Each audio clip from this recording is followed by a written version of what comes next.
This week has been, well, something else in the cruise world. If you've been following cruise media lately, you might be wondering if we should all just maybe stay home and binge Netflix instead. But actually, given Netflix's insistence on dragging cruising through the mud this summer, maybe not. Between drink package changes, drug arrests, and bed bugs, and no, not on the cruise line you probably expect, it has been quite the week. So let's break it all down. Hi, I'm Melissa, a university professor who loves to cruise and who loves to talk ship. And this first story has me a little fired up because, man, these cruise lines just insist on nickel and diming. And the one positive has been there have been some holdouts, it seems. Some cruise lines that aren't following the trend of nickel and diming and shrinkflation, the cruise version. But Princess Cruises has joined the Nickel and Dime Club. Princess Cruises just pulled a move that has a lot of cruisers rethinking their beverage strategy and perhaps their choice even of cruise lines. They have dramatically changed their plus beverage package, and it is not good news for passengers. I mean, honestly, what cruise changes these days benefit cruisers? Almost none of them. Now, here's the deal. Princess has always limited you to 15 alcohol drinks per day with their basic drink package, which is similar to what Carnival does. But here's the big change and what's gotten some people riled up. Now, non-alcoholic drinks count toward that 15 drink limit too. Now, previously, you could have your morning juice, your afternoon soda, evening mocktails without them affecting your 15 drink allowance. Well, now that OJ with breakfast is drink number 1, your Diet Coke at lunch is drink number 2, mocktails drink number 3, 4, and suddenly your drink consumption is adding up. Now, the change applies to all drink packages purchased after July 22nd, 2025 for cruises in 2026 and beyond. If you've already booked for 2025 or purchased before July 22nd, thankfully you are grandfathered in with the old terms. Now, there are a couple of exceptions. Thankfully, bottled water doesn't count toward that allotment. And if you upgrade to the Premier Beverage Package, the 15 drink limit doesn't apply at all. But still, this is a significant reduction in the value for what you're paying. Now, my take, if you're someone who enjoys a mix of alcohol and non-alcohol beverages throughout the day, this change might make that drink package a lot less attractive. And let's be honest, drink packages, they're pretty daggone expensive. Now, I'm not a big drinker. I also rarely even drink soda. So for me, drink packages are almost never worth it. Stay tuned. I actually have a full long form video I'm going to be putting out about whether or not cruise line drink packages are worth it. Spoiler alert, nowadays with the high prices and the cutbacks like this, usually it's not. But you might want to consider their Premier package or just pay a la carte and pay as you go. But either way, not good news for cruisers. Now here's some news that'll affect Texas cruisers. Galveston's got it going on. I've reported a lot about some great developments and growth and new lines coming to Galveston, but it's not all sunny cruise news. Carnival Dream is pulling out of Galveston in May of 2027 and is heading back to New Orleans. Now, this is part of Carnival's expanded deployment through spring of 2028, and they're positioning this as giving cruisers more vacation variety. I know a lot of folks are excited about this addition to New Orleans, but it's at the loss of the Galveston crew. Now, the Dream will offer 2 final cruises from Galveston in May 2027. A Western Caribbean itinerary and a Bahamas cruise featuring the brand new Celebration Key, which we'll talk about in a minute. After that, it's off to NOLA, where the Dream will join Carnival Liberty, which is a pretty good old ship, for year-round sailing with 4- and 5-day Mexico cruises. Now, for those of you who love sailing from Galveston, don't panic. Carnival does still have other ships there, including Jubilee, which is one of my favorite cruise ships, their Excel-class ship, and in my opinion is far superior to Dream anyway.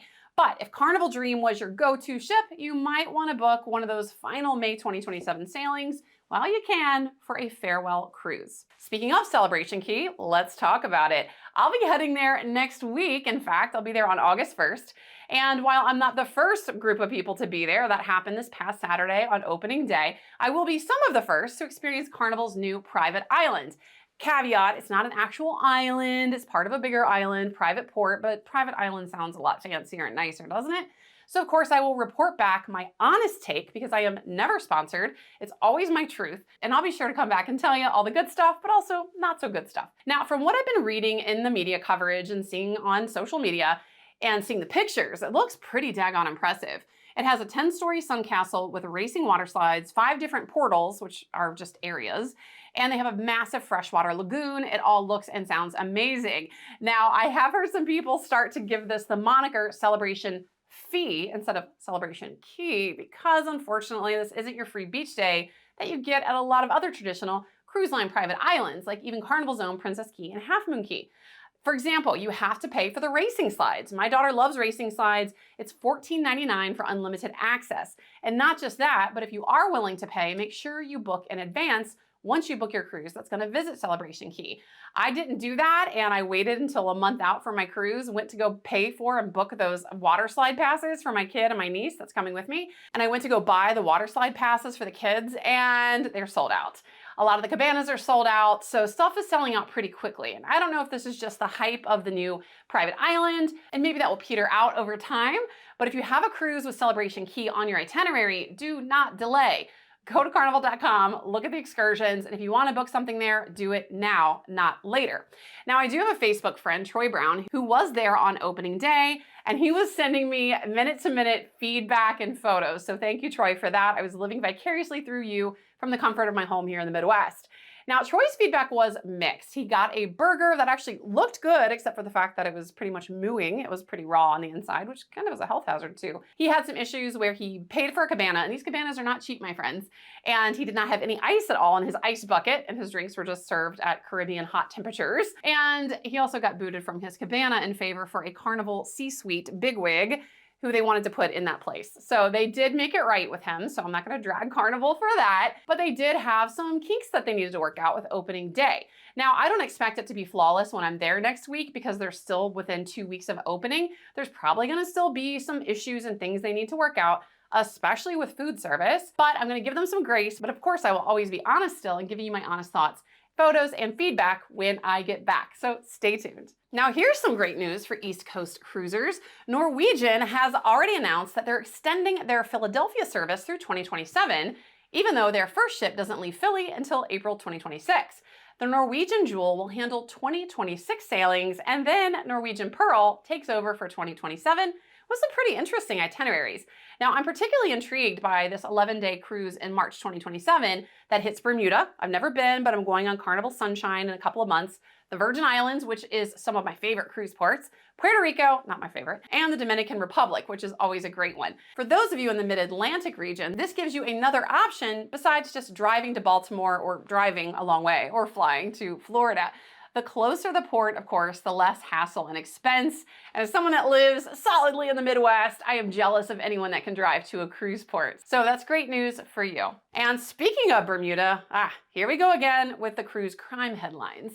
4 U.S. cruise passengers were arrested in Bermuda for allegedly carrying a significant quantity of drugs, including cannabis and an opioid that I can't even pronounce, but it's a synthetic opioid that's apparently 100 times more potent than fentanyl and used to tranquilize elephants. Yes, elephants. I can't imagine why anybody would want to put that in their body willingly, but people do weird things. Now, I want you to take a minute and guess the cruise line. If you guess Carnival, you would be wrong. Kidding, you're right. Of course it's Carnival. I love you, Carnival, but come on. Now, the suspects were detained by Carnival security, so kudos, Carnival security, for doing your job and being on the ball. And they were arrested when they arrived in Bermuda. Carnival's response was pretty bland and standard, which is we follow a zero tolerance drug policy, which anyone that's ever cruised Carnival can tell you that's not always necessarily true, at least for the light stuff. But for the heavy stuff, yeah, there's zero tolerance probably. And they reminded everyone that guests can face local law enforcement, not just the kind of watered down cruise ship law enforcement, but they'll turn you over to the local authorities too. Now, I'm not gonna lecture anyone, even though I'm a professor. Really, in real life, I am. But seriously, why would you risk your entire vacation? Because apparently this was a large quantity of drugs, not just heavy drugs, but a large quantity over something like this. It's just not worth it, and I just don't understand it. But I wanna know what you think. Have you ever seen or witnessed or smelled illegal drug consumption on a cruise? Chances are pretty good you have. I know I have, and on certain specific cruise lines, more than others. Okay, I feel like I write this exact same story and cover it every week. And in fact, when I was searching for cruise news this week, I'm like, oh, that's from a couple weeks ago. And it's the same old story. It's a broken record. And I might even stop covering this because it's literally in the news every single week. But this is another example of why people need to carry travel insurance, especially if you're a cruiser. I hate it when people say cruise ships are like floating petri dishes, but They kind of are. And in this case, it's another stomach bug outbreak. Over 140 people on Royal Caribbean's Navigator of the Seas got sick recently with a stomach bug during their early July sailing. 134 passengers and 7 crew members reported symptoms of diarrhea, vomiting, and abdominal cramps. Now, of course, Royal Caribbean jumped into action. They did all the usual protocols, deep cleaning, collecting samples, isolating sick passengers. But at this point, stomach bugs on cruise ships, they're about as predictable as overpriced cruise line excursions. Which brings me to another reminder, be hygienic. Please, God, wash your hands. I see so much gross stuff when I cruise. It makes me sick, and it's actually a reason why I personally avoid cruise line buffets if I can help it. But also get your travel insurance. I don't care where you get it, when you get it, how you get it, just get your travel insurance. And if you're curious about travel insurance for cruisers, I do have a guide below because it's surprisingly confusing, and because of that, I didn't have it for a while. But I learned my lesson. I've now had it for several years. By the way, it's paid for itself 3 out of the last 4 years. But trust me, you do not want to deal with medical bills from a cruise ship doctor because that stuff is really expensive. Ask me how I know. And if stomach bugs weren't bad enough, now we're dealing with literal actual bugs. And it's not on the cruise line you probably expect. It's actually on Disney Cruise Line. A guest on the Disney Magic posted on Reddit about finding bed bugs in their child's bed. And Disney's response, well, it was apparently less than magical. Now, what's particularly concerning is that other Reddit users pointed out how on a cruise ship, if one room has bed bugs because of the tight constraints and the proximity of the rooms, they're likely in other places throughout the ship. Bed bugs multiply quickly, they're incredibly hard to eliminate in an enclosed environment like a ship. Now, of course, caveat, this is Reddit, right? I love Reddit, but Reddit gonna Reddit. So it's just basically anecdotal information and what one guest is reporting. But the guest reported poor follow-up from Disney Guest Services, which is honestly surprising from a cruise line and a brand that's known for exceptional guest service. Disney usually bends over backwards to make things right when there are problems, so I don't know what's going on here. I also don't even know if it's necessarily true, so I guess I should say allegedly this happened, right? But this is what someone said on Reddit. And from what I've been able to find, Disney has not come out to dispel this or say it's not true. But it's not uncommon. I have heard of other bed bug stories and situations on other cruise ships and other lines, but this is my pro tip, and I do this all the time, but I am a little bit OCD. Always check your stateroom when you first board. I actually didn't do this for a while when I first started cruising. I'm fastidious about doing it in hotel rooms, but for some reason, I don't know why, on a cruise ship, I just overlooked this for a long time. But stories like this remind me, these are still beds. They get bed bugs. And it's just like, land, you need to check. So pull back the sheets. I use my phone flashlight to really get in there, look at the seams of the mattress. And what you're gonna look for is small dark spots or stains or actual movements. That's a pretty big telling sign. And if you find anything suspicious, and make sure you do this before you put your soft goods actually on the bed in any capacity or you sit on it, because once you do that, if there is evidence of bed bugs, you're kind of potentially infected at that point anyway. And of course, if you find anything suspicious, request a room change immediately, alert guest services, and request a room change in another part of the ship. Now, shifting gears, completely different note. Netflix, do you hate cruising or what? Netflix just released the Amy Bradley is Missing documentary, which is a 3-part series about the woman who disappeared from a Royal Caribbean cruise in 1998. Now, the creators of the documentary say they think they know what happened to her, and they believe she may actually still be alive. But either way, it's a compelling and heartbreaking case that has remained unsolved for over 25 years. Now, the documentary is getting a lot of attention, which is good for keeping the case in the public eye, but it's also part of what feels like a really bad summer for cruising, especially when it comes to Netflix documentaries. Why? Because this comes right on the heels of Netflix's viral documentary that everyone's been talking about this summer, which is the coverage of the infamous poop cruise, which was Carnival Triumph. And fun fact, Carnival Triumph was rebranded to Carnival Sunrise. And guess what cruise ship I'm getting on next in less than a week? That's right, friends, the poop cruise.